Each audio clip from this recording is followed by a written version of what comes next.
morning, dear students. I am Ajay Pandey, your SST teacher. This video is for class 9th, and today I will resume the chapter number 5 from your SST civics books.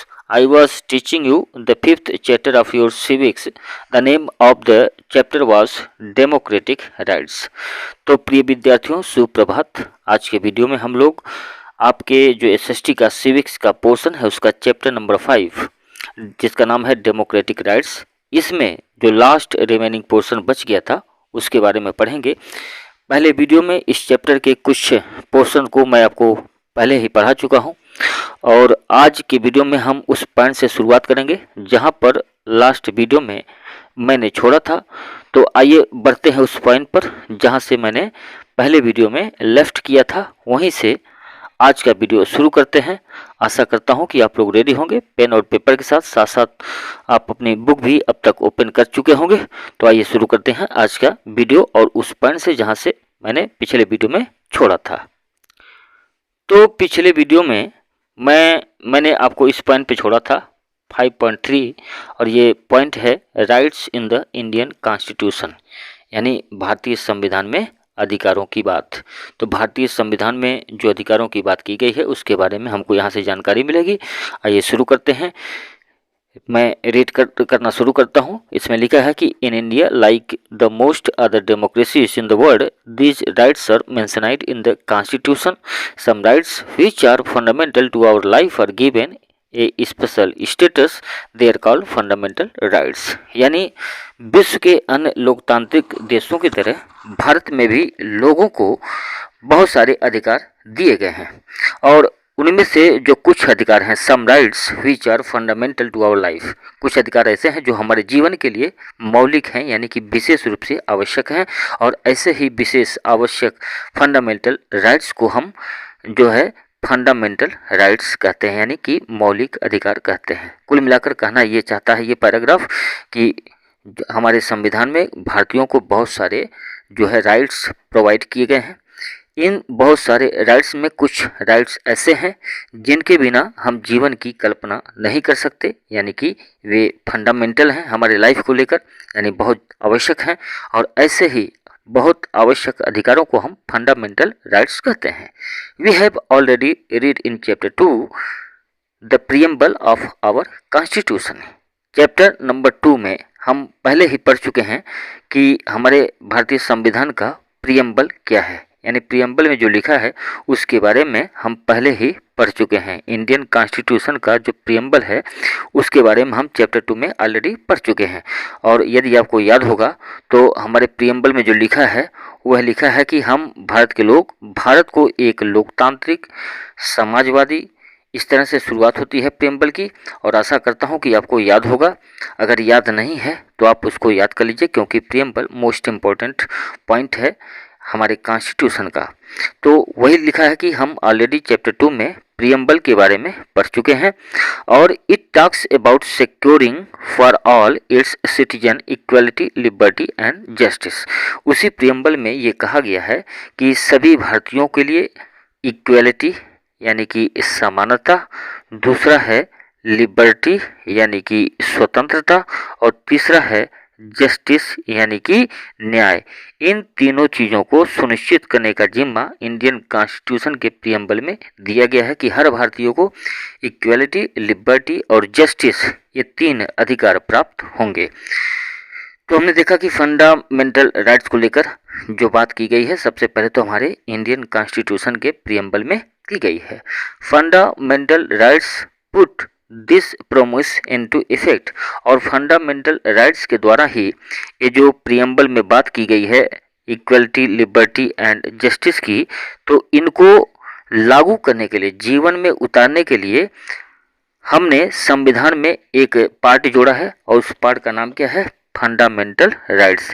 जैसा कि मैं आपको बता दूं, ये Indian constitution के part 3 में शामिल किए गए हैं। इंडियन कॉन्स्टिट्यूशन का जो पार्ट 3 है इसमें स्पेशली फंडामेंटल राइट्स के बारे में बात की गई है, यानी भारतीयों को जितने भी अधिकार प्राप्त होंगे उन सभी अधिकारों का जिक्र इंडियन कॉन्स्टिट्यूशन के पार्ट 3 में जिक्र किया गया है। और सबसे पहले इन अधिकारों की बात प्रियम्बल में की गई है। They are an important basic feature of India's constitution. ये जो फंडामेंटल राइट्स हैं ये भारतीय संविधान के क्या हैं, बेसिक फीचर हैं, यानी कि आधारभूत विशेषता है इंडियन कॉन्स्टिट्यूशन की, जिसे हम फंडामेंटल राइट्स के नाम से जानते हैं। यू ऑलरेडी नो, आपको पहले से ही पता है कि Indian our constitution provides for 6 fundamental rights. ये भी ये इम्पोर्टेंट फैक्ट है, इसको आपको लिखना पड़ेगा कि हमारे संविधान में कुल 6 मौलिक अधिकारों की बात की गई है, यानी 6 fundamental rights have been given in our constitution. यानी कि हमारा संविधान जो है वह 6 मौलिक अधिकारों को प्रोवाइड करता है, यानी भारतीयों को प्रदान करता है। कैन यू रिकॉल दिस, क्या आपको याद है ये 6 फंडामेंटल राइट्स कौन है? What exactly do this right mean for an ordinary citizen, एक सामान्य नागरिक के लिए इन अधिकारों का क्या महत्व है? Let us look at this one by one, आइए हम इन पर एक एक कर चर्चा कर लेते हैं। अब जो अधिकार हैं इन पर हम एक एक कर चर्चा करेंगे। यहाँ पर देखिए फंडामेंटल राइट्स का एक डायग्राम बनाया गया है। इस डायग्राम के माध्यम से भी आप समझ सकते हैं कि कौन कौन से अधिकार भारतीयों को प्रोवाइड किए गए हैं।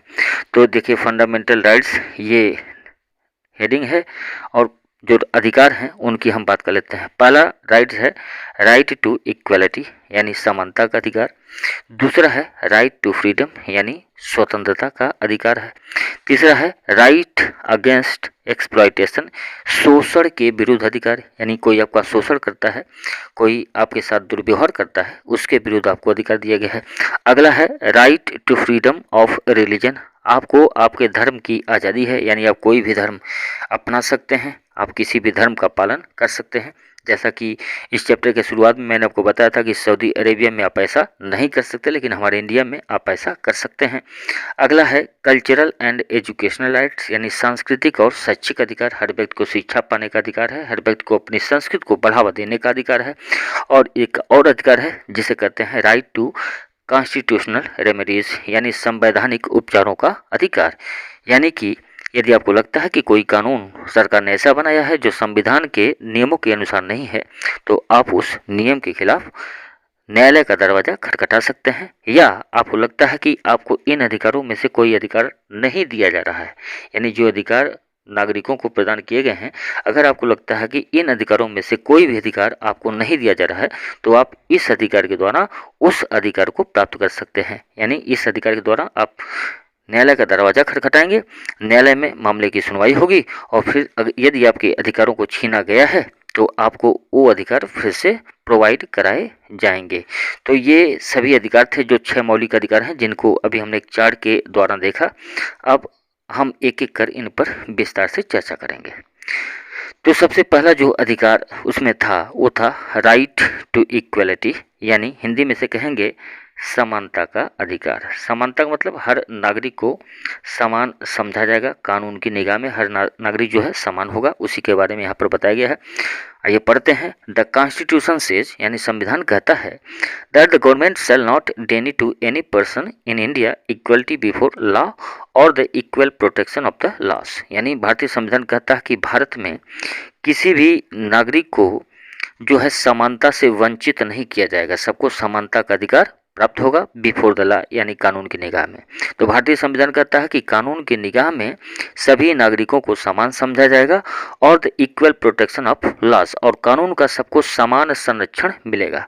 यानी कानून की निगाह में हर व्यक्ति समान होगा और कानून के द्वारा सभी व्यक्तियों को इक्वल प्रोटेक्शन यानी समान संरक्षण दिया जाएगा। यानी कानून भेदभाव नहीं करेगा, कानून सबके साथ एक जैसा व्यवहार करेगा और प्रॉपरली उचित मैनर में व्यवहार करेगा। ये इन प्रिंसिपल कहा गया है। यद्यपि रियलिटी में ऐसा होता नहीं है। रियलिटी में जो जिनके पास मसल पावर है, जिनके पास मनी पावर है, वो लोग कानून को खरीद भी लेते हैं। यद्यपि संविधान में ऐसा नहीं कहा गया। संविधान में सभी नागरिकों को इक्वल अपॉर्चुनिटी और equal protection of the law दिया गया है। यानी कानून की निगाह में कोई भी नागरिक छोटा या बड़ा नहीं है, सब समान है। अगला जो सेंटेंस लिखा उसको देखते हैं। It means that the laws apply for the same manner to all regardless of a person's status. इसका मतलब वह जो कानून होगा वह किसी व्यक्ति का स्टेटस नहीं देखेगा कि वह व्यक्ति का स्टेटस क्या है, बल्कि कानून की निगाह में छोटे बड़े सभी एक जैसे ट्रीट किए जाएंगे। किसी व्यक्ति की जो पर्सनल स्टेटस होगी उसका कोई महत्व कानून की निगाह में नहीं होगा।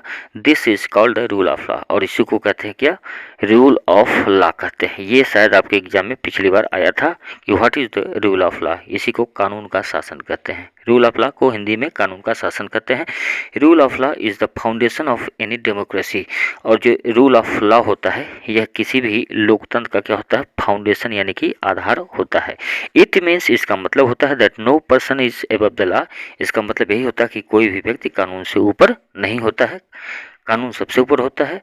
There can not be any distinction between a political leader, government official और एन ऑर्डिनरी सिटीजन। एक सामान्य नागरिक हो या सरकारी अधिकारी हो या राजनीतिक नेता हो, उनके बीच कोई अंतर नहीं होगा, कानून की निगाह में सभी बराबर होंगे।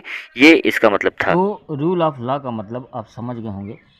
यहाँ डिफिनेशन दी गई है, इसको आपको नोटबुक में लिखना है कि रूल ऑफ लॉ क्या होता है।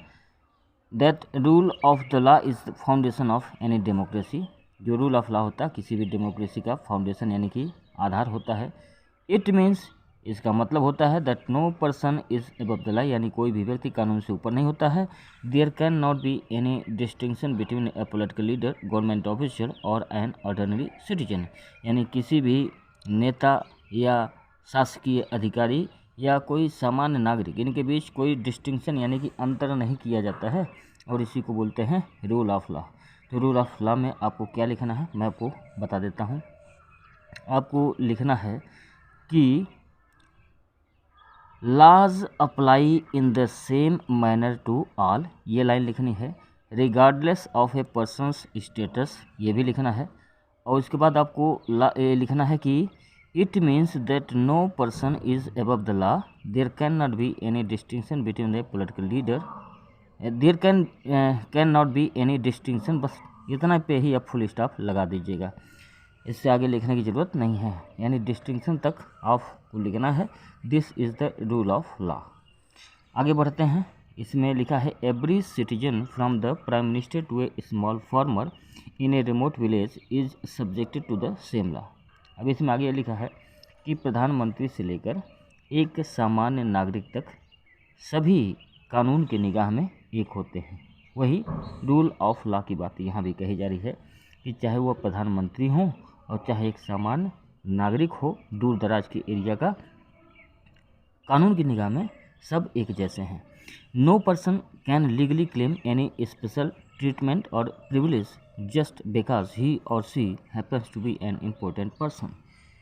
कोई भी व्यक्ति कानूनी अधिकार पर इस अधिकार का दावा नहीं कर सकता कि उसके साथ स्पेशल व्यवहार हो, यानी विशेष व्यवहार हो। स्पेशल ट्रीटमेंट है, उसे विशेष तौर से उसके साथ व्यवहार किया जाए, या प्रिविलेज माने होता है विशेषाधिकार, यानी किसी भी व्यक्ति को कोई विशेष अधिकार नहीं दिया जा सकता या उसके साथ स्पेशल ट्रीटमेंट नहीं किया जा सकता केवल इस आधार पर कि वह खुद को कहे कि मैं एक इम्पोर्टेंट पर्सन हूँ, इसलिए मुझे कुछ अधिक अधिकार दिए जाएँ। ऐसा हमारे देश में नहीं है, क्योंकि हमारे देश में रूल ऑफ लॉ है।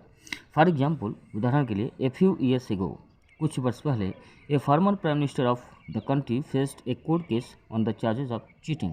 हमारे देश के एक प्रधानमंत्री में कोर्ट में एक मुकदमा दायर किया गया और उनके ऊपर आरोप था चीटिंग यानी धोखाधड़ी का मुकदमा उन पर रिट यानी कि अदालत में दायर की गई। The court finally declared that he was not guilty. अंततः न्यायालय ने ये घोषित कर दिया कि उनका कोई दोष नहीं है, यानी कि वो निर्दोष हैं, उनका कोई अपराध नहीं है। But as long as the case continued, लेकिन जैसे कि चूँकि केस जारी रहा कोर्ट में, he had to go to the court, लेकिन उन्हें अदालत में जाना पड़ा। यानी प्रधानमंत्री होने के बावजूद भी उनको कहाँ जाना पड़ा, अदालत तक जाना पड़ा। तो क्या हुआ, यही तो रूल ऑफ लॉ है कि एक सामान्य नागरिक के खिलाफ ही यदि कोई मामला बनता है तो वह भी कहाँ जाता है, कोर्ट में जाता है।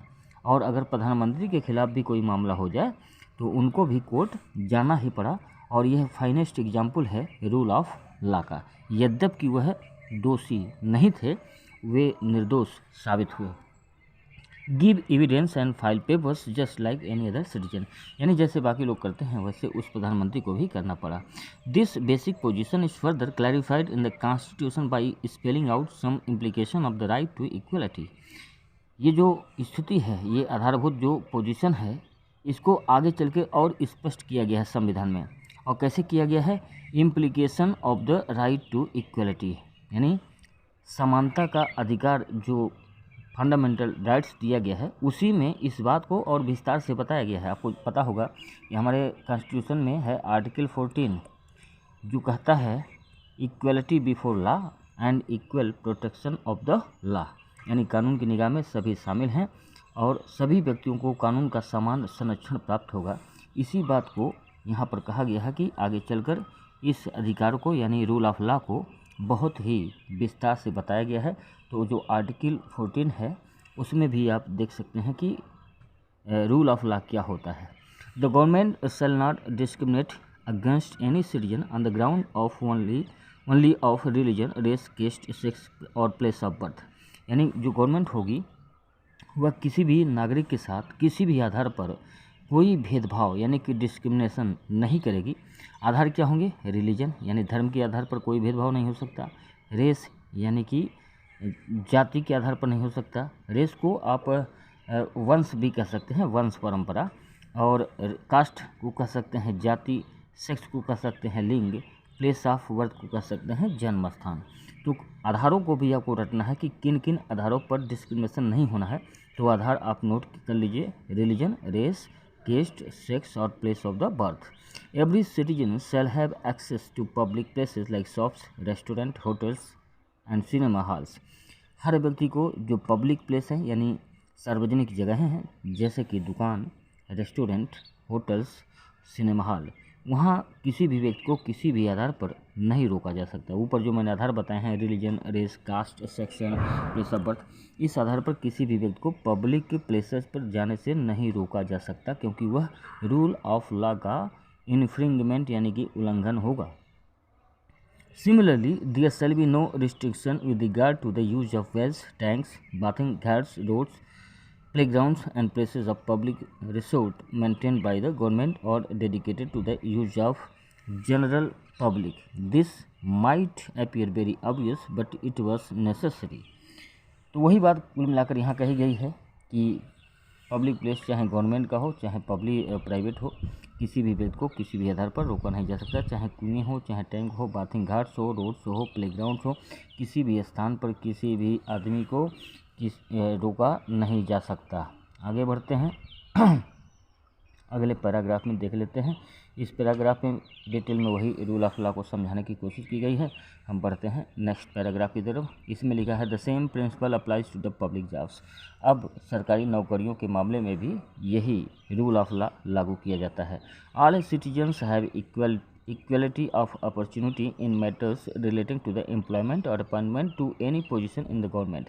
सरकार के अंतर्गत जितने भी विभाग हैं उसमें जो नौकरियां निकलती हैं उसमें सभी लोगों को इक्वलिटी ऑफ अपॉर्चुनिटी दी गई है, यानी अवसरों में समानता दी गई है। सभी व्यक्ति को बराबर समान अवसर हैं कि वह सरकारी नौकरियों में अपना दावा कर सके।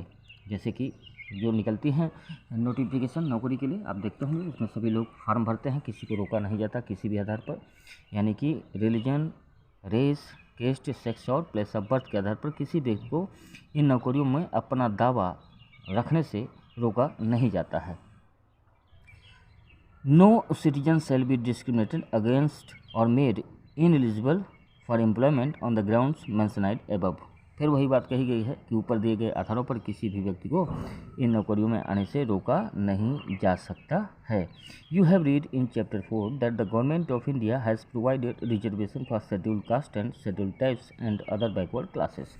चैप्टर 4 में आप पढ़ चुके हैं कि भारत में कुछ जातियां हैं या कुछ वर्ग हैं जिनको विशेष आधारों पर कुछ आरक्षण दिया गया है, यानी इक्वलिटी बिफोर लॉ का एक तरह से अपवाद है ये, या उल्लंघन कर सकते हैं कि कुछ सेक्शन को, भारत में जो कुछ सेक्शन हैं उनको थोड़ा सा रिजर्वेशन दिया गया है। रिजर्वेशन का मतलब होता है आरक्षण, यानी इन व्यक्तियों के लिए स्थान विशेष को आरक्षित कर दिया गया है कि इतनी सीटों पर इसी वर्ग के लोगों को नौकरी दी जाएगी। तो देखा जाए साफ साफ तौर पर तो यह जो है equality of rule of law का उल्लंघन होता है, लेकिन इसके पीछे भी कुछ कारण हैं। उन कारणों को भी आगे हम पढ़ेंगे, देखेंगे कि ये जो रिजर्वेशन किया गया क्यों किया गया, उसके पीछे जो तर्क दिए गए वो तर्क क्या हैं, आप उनको चिंतन करिए, मंथन करिएगा, फिर आप अपना एक नज़रिया, आपका भी एक नज़रिया होगा, उसको डेवलप करिएगा। और वे वर्ग कौन हैं जिनको रिजर्वेशन दिया गया, तो यहाँ देखिए साफ साफ लिखा है, वो जो वर्ग हैं वे हैं शेड्यूल कास्ट यानी अनुसूचित जाति, दूसरा वर्ग है अनुसूचित जनजाति यानी कि शेड्यूल टाइप्स, और तीसरा वर्ग है अदर बैकवर्ड क्लासेस यानी कि अन्य पिछड़ी जातियाँ। तो इन वर्गों को कुछ स्पेशल रिजर्वेशन दिए गए हैं, आगे उन कारणों को भी दिया गया होगा, आइए देखते हैं। Various governments have different scheme for giving preference to the women, poor and physically handicapped in some kinds of jobs. कहीं कहीं कुछ सरकारों के द्वारा यानी कि स्टेट गवर्नमेंट के द्वारा, राज्य सरकारों जो हैं उनके द्वारा भी कुछ विशेष लोगों को कुछ इसी तरह का आरक्षण दिया गया है, यानी वरीयता दी गई है। प्रेफरेंस माने वरीयता दी गई है कि किसी पोस्ट के लिए केवल इन्हीं लोगों को दिया जाएगा। प्रेफरेंस ऊपर दिया गया है शब्द, इसको आप देख लीजिए। प्रेफरेंस का मतलब होता है वरीयता, तो ये वरीयता कुछ लोगों को दी गई है। आइए देखते हैं कि वे वरीयता किन लोगों को दी गई है। तो ये वरीयता दी गई है फिजिकली हैंडीकैप्ड यानी जो शारीरिक रूप से दिव्यांग लोग हैं। फिजिकली हैंडीकैप्ड को हिंदी में आप कह सकते हैं दिव्यांग। पहले हमारे देश में इनको अपंग कहा जाता था, जो कि एक अच्छा शब्द नहीं लगता है सुनने में या कहने में। तो एक नया शब्द आया है, इंडियन प्राइम मिनिस्टर के द्वारा दिया गया, दिव्यांग, फिजिकली हैंडीकैप्ड को। और कहीं कहीं पर गरीबों को, जो पुअर सेक्शन है, उनको भी प्रेफरेंस दिया जाता है, और कहीं कहीं पर महिलाओं को प्रेफरेंस दिया गया है। तो ये 3 सेक्शन और हैं जिनको सरकारी नौकरियों में कुछ प्रेफरेंस दिया गया है। ये सेक्शन है वीमेन यानी महिलाएं, पुअर यानी कि गरीब, और फिजिकली हैंडीकैप्ड यानी कि दिव्यांग लोगों को दिया गया है। After these reservation against the right are these reservation against the right to equality.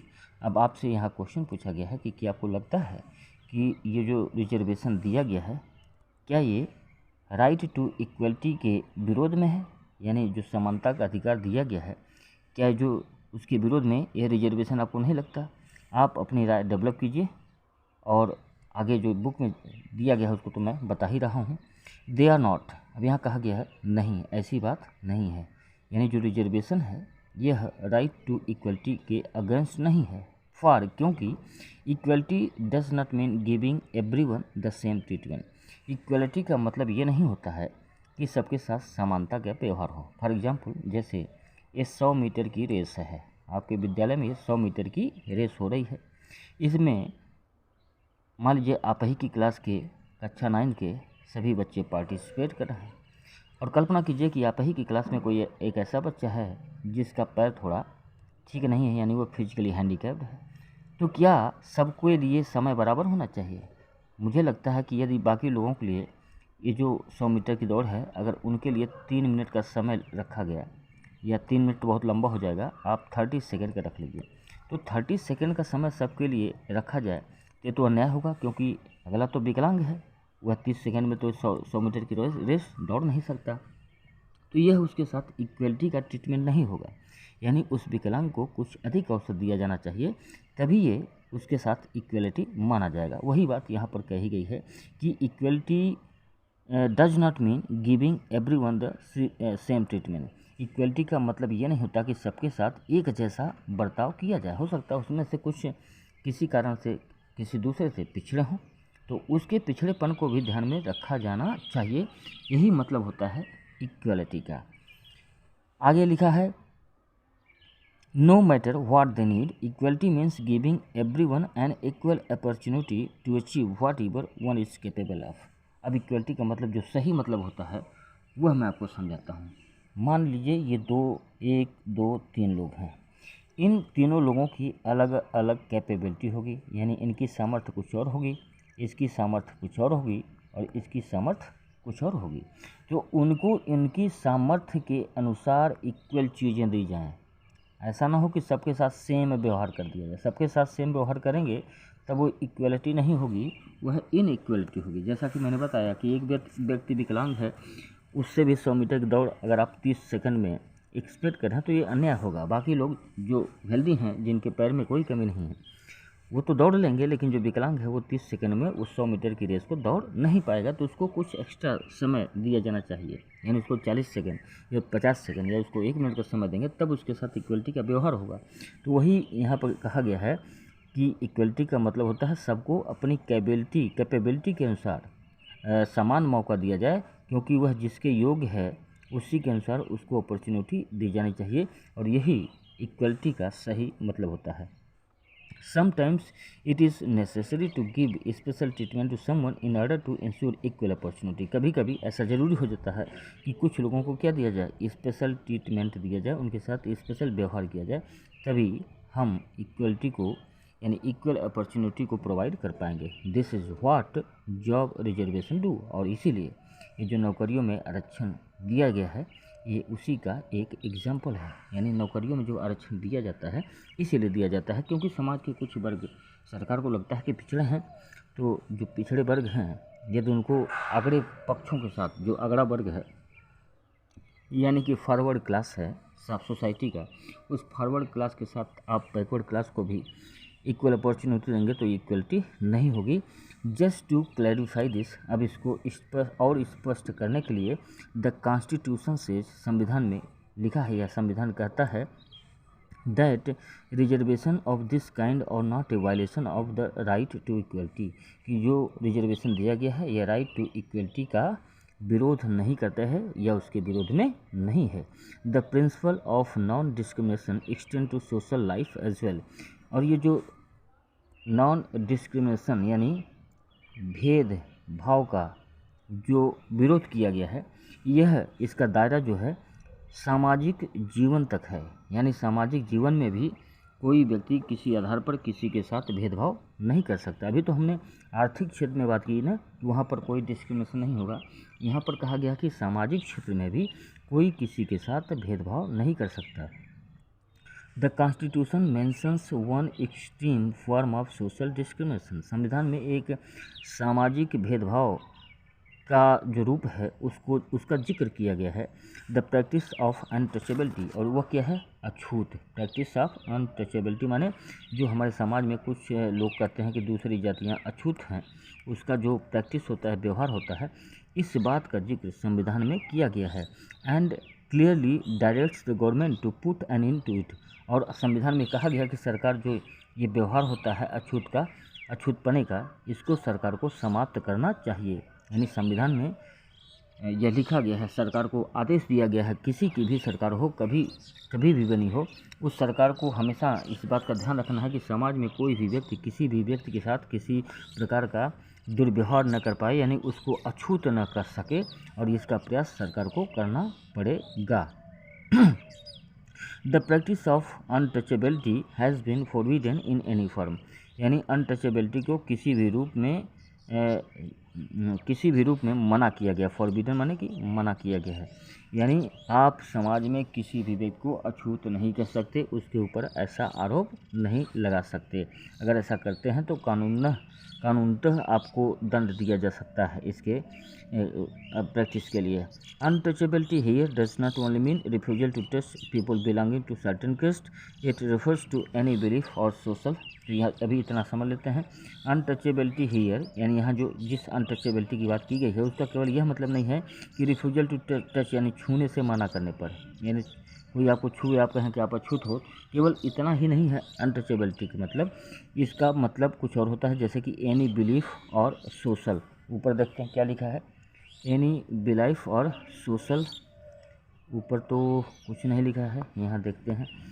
Any belief or social practice which looks down upon people on account of their birth, यानी जन्म के आधार पर यदि आप किसी को नीचा समझते हैं तो वह भी अनटचेबिलिटी में आता है, और उसको भी फॉरबिडन किया गया है, यानी फॉरबिड किया गया है, मना किया गया है। अगर जन्म स्थान के आधार पर भी आप करते हैं, जैसे किसी व्यक्ति का जन्म कहीं ऐसे स्थान पर हुआ हो जो आपकी निगाह में अच्छा ना हो, और वहाँ जन्म लेने के कारण आप उसको अछूत मानते हैं, या आप टच करने पर आप उसके साथ दुर्व्यवहार करते हैं, तो वो भी अनटचेबिलिटी में आता है। Such practice denies them interaction with other or access to public places as equal citizen. So the constitution made untouchability a punishable offense. कुल मिलाकर ये कहना है आपको कि अनटचेबिलिटी को भारतीय संविधान में अपराध घोषित किया गया है और ऐसा इसका प्रैक्टिस करने वाले को दंड भोगना पड़ता है। मैं आपको बता दूं कि संविधान में जो फंडामेंटल राइट्स हैं उसका जो आर्टिकल 17 है वह अनटचेबिलिटी को प्रोहिबिट करता है। प्रोहिबिट माने निषेध करता है, यानी कोई भी व्यक्ति अनटचेबिलिटी को कंटिन्यू नहीं कर सकता, उसका प्रैक्टिस नहीं कर सकता। अब यहाँ पर कुछ ग्रीन बैकग्राउंड में दिया गया है, इसमें कुछ इम्पोर्टेंट नहीं दिख रहा है, तो हम लोग बढ़ते हैं नेक्स्ट पेज की तरफ। अब यहाँ मेनी फॉर्म्स ऑफ अनटचेबिलिटी दी गई है, आप इसको चलिए मैं ही पढ़ा देता हूँ। इसमें लिखा है इन 1999 यानी 1999 में P Sainath wrote a series of news reports in the Hindu describing untouchability and caste discrimination that was still being practiced against Dalit or persons belonging to scheduled caste. He traveled to various parts of the country and found that in many places tea stall kept two kinds of cups, one for Dalits and one for others. ये एक आदमी है, इनका नाम है P Sainath. 1999 में इन्होंने हिंदू एक अखबार है द हिंदू, बहुत देश का प्रतिष्ठित अखबार है, उसका नाम है द हिंदू। IAS PCS की तैयारी करने वाले लोग इस न्यूज़पेपर को बहुत निष्ठा से पढ़ते हैं क्योंकि इसमें कुछ थॉट्स रखे जाते हैं जो आपको एसे लिखने में मदद करते हैं, साथ साथ इसमें फैक्ट्स इन्फॉर्मेशन न्यूज़ तो रहते ही हैं। तो हिंदू में पी साईनाथ जो व्यक्ति थे, इन्होंने बहुत सारी आर्टिकल लिखी, इन्होंने देश का दौरा किया। उन्होंने देखा कि कुछ जगहों पर कुछ लोगों के साथ ये जो है अनटचेबिलिटी, ये उनके साथ इसकी प्रैक्टिस की जाती है, अनटचेबिलिटी की प्रैक्टिस की जाती है। इस आधार पर इन्होंने जो फैक्ट्स जुटाए वे देखिए क्या लिखे हैं कि टी स्टॉल्स के टू काइंड्स ऑफ कप्स, जो चाय की दुकानें थीं वहाँ पर दो तरह के कप रखे जाते थे, one for Dalit and one for others. जो दो तरह के कप रखे जाते थे उसमें एक कप जो है दलितों के लिए होता था, दूसरा बाकी जातियों के लिए। Barbers refuse to serve Dalit clients, जो नाई होते थे यह दलित लोगों का बाल काटने से मना कर देते थे।